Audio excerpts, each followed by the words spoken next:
Welcome back to Ben's Book Club. Today, we are diving into the book Making Thinking Visible. If you've ever looked out at a room full of people, maybe that's a classroom of students, a boardroom of employees, or hey, even your own kids at the dinner table, and wondered what on earth is going on inside their heads, well, this explainer is absolutely for you. This book was actually developed by researchers at Harvard's Project Zero, and it promises to give us practical tools to turn passive learning into deep, visible thinking for literally every kind of learner. But before we get into the solutions, we kind of have to agitate the problem first. Ask yourself, is quiet compliance real engagement? Right? Because most of us tend to think of thinking as this silent, invisible solo activity that just happens trapped inside our skulls. We look at a perfectly quiet room and think, wow, they are incredibly locked in. But the authors warn us about something they call the busyness trap. Just because a room is quiet, or just because people are busy filling out worksheets or furiously taking notes, that doesn't actually mean they're engaged in deep learning. Quiet compliance is, frankly, incredibly easy to mistake for actual rigorous engagement. So to fix this, we're going to follow a pretty clear map for this explainer. First, we'll look at the invisible thinking problem. Second, culture over curriculum. Third, we'll get into core thinking routines. Fourth, documenting the process. Fifth, we'll address the skeptics. And finally, building independent learners. All right, let's dive right in. Section 1, the invisible thinking problem, moving beyond quiet compliance. The core thesis of this whole book is that learning is a consequence of thinking, not just content delivery. Too often, a student's or an employee's thinking stays totally hidden. We just, deliver the content and cross our fingers that the brain processes it correctly. But here's the thing. We can't effectively teach or lead if the primary engine of understanding remains completely invisible to us. We're so used to passive recall, absorbing information just to spit it back out on a Tuesday test or in a Thursday meeting. We absolutely need to shift to active reasoning. That's the active, out-loud rustling of ideas that leads to genuine, long-term understanding. Real learning kicks in when people don't just absorb information, but actively think about their thinking, out loud. Moving on to Section 2, Culture over Curriculum, Building a Thinking Disposition. Now, what's really interesting here is that when people realize they need to change how their room operates, they usually panic about some massive curriculum overhaul. But listen, you don't need a new textbook. What you need is a shift in the daily culture and the micro habits of the room. It's really about how the room breathes. You need a thinking disposition. Instead of treating intelligence or thinking as a fixed, invisible trait, like, you either have it or you don't, Project Zero completely redefines it as a cultured habit of mind.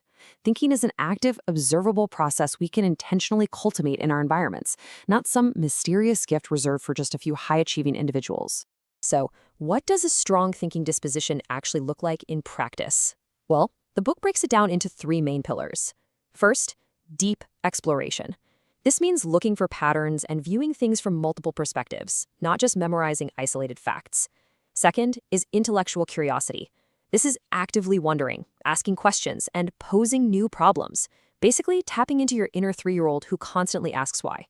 And third, truth-seeking, evaluating evidence and looking really closely for biases. When you build a culture around these 3 pillars, true engagement happens simultaneously on cognitive, social, and behavioral levels. It's a total game changer. Which brings us to Section 3, Core Thinking Routines, the Practical Playbook. Okay, this is where theory actually turns into action. We're going to look at some simple frameworks you can use immediately, whether you're at the dinner table with your family or running a high-stakes strategy meeting in the boardroom. The book defines these routines as simple, repeatable structures to externalize thought processes.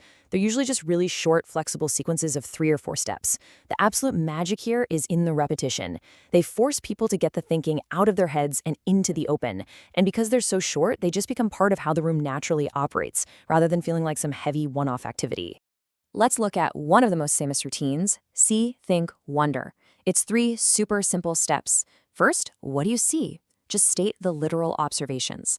Second, what do you think about that? Like, what meaning are you making? And third, what does it make you wonder? I actually invite you to mentally try this right now with an object in the room you're in. Just try it. Notice how quickly the sequence sparks curiosity. It takes maybe 90 seconds, but it completely shifts a person from a passive observer to an active, curious participant. And you can build on that momentum with a routine called the 3-2-1 bridge. Here's how it works. Before starting a new topic, you write down 3 thoughts, 2 questions, and 1 analogy. Then, you actually learn about the topic. After that, you do it all over again. 3 new thoughts, 2 new questions, 1 new analogy. Finally, you create a bridge explaining exactly how your thinking shifted.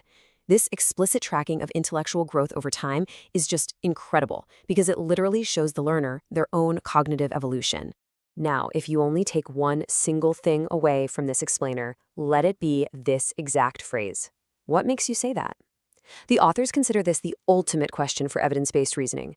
Whether you're dealing with a student, an employee, or, let's be real, a stubborn spouse, when someone gives an answer, you simply reply, "What makes you say that?" It instantly stops learners from just hunting for the right answer to please the teacher or manager and forces them to defend their logic and show their work. Next up is Section 4, documenting the process, making ideas an object to discuss. Here's the catch. These routines only truly work if the thoughts are physically captured. Making ideas an object to discuss is a totally vital part of the visible thinking methodology. Think about traditional testing for a second. You teach, and then like 3 weeks later, you give a test. That feedback is massively delayed. But when you document thinking in real time by capturing these routines on sticky notes, chart paper, or a whiteboard, you get instant formative assessment. You can literally see misconceptions and breakthroughs as they happen in the moment. That allows you to step in and guide the learning instantly. Plus, it visually shows the group that their ideas are taken seriously enough to actually be written down. All right, Section 5, addressing the skeptics, time costs, and rigid formulas. Look, when you propose doing away with standard lectures to focus on visible thinking routines, you're definitely going to get questions about standard schedules and standardized testing. Shifting an entire culture will inevitably invite pushback, so let's steelman the critics for a minute. People will argue there's a huge time cost to these routines. The reality? Yes, it takes time up front, for sure, but it builds a level of learner independence that saves massive amounts of time later on. Skeptics will also point out a measurement problem, like how do you grade thinking? Well, the reality is that it creates those real-time formative feedback loops we just discussed, which are far more accurate than a delayed multiple-choice test. Finally, some say it's too formulaic, but actually providing a systematic structure frees the brain to be much more creative with the actual content. It's a total win-win. And finally, Section 6, building independent learners, the ultimate goal. The goal isn't for people to need these specific sentence starters forever. They're really just training wheels. We want to get them to the point where they are constantly reflecting on their own intellectual growth without prompting. The routine, I used to think, but now I think, acts as the absolute perfect reflection tool for this. It lets learners take full ownership of their own shifting perspectives.